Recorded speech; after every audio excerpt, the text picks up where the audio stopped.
આજરોજ મતગણતરીને લીધે જે સોનાવાલા સ્કૂલ છે એની બહાર પોલીસ બંદોબસ્ત રાખવામાં આવેલો હતો. મતગણતરી કેન્દ્ર પર પણ પોલીસ બંદોબસ્ત રાખવામાં આવેલો હતો. અને આ દરમિયાન જ્યારે સેલિબ્રેશન થઈ રહ્યું હતું ત્યારે લોકોના ટોળાની અંદર બે યુવકો લોરેન્સ બિશ્નોઈના પોસ્ટર સાથે ઉજવણી કરતા જણાયેલ હતા.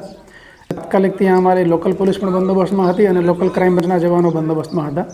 એટલે તાત્કાલિક બંને વ્યક્તિ શંકાસ્પદ લાગતા બંનેને પકડી અને પોલીસ સ્ટેશન ખાતે લાવેલ છીએ. બંનેની પૂછપરછ કરતા બંને અમદાવાદના જે યુવાનો હોવાની જાણ થયેલ છે અને બંનેની વિગત હાલ અમે મેળવી રહ્યા છીએ કે આ કૃત્ય કરવાનું કારણ શું હતું. હાલ બંનેની પૂછપરછ અમારા અધિકારી કરી રહ્યા છે. આગળ જે કંઈ કરવાપાત્ર કાર્યવાહી થતી હશે તે ચોક્કસપણે કરવામાં આવશે.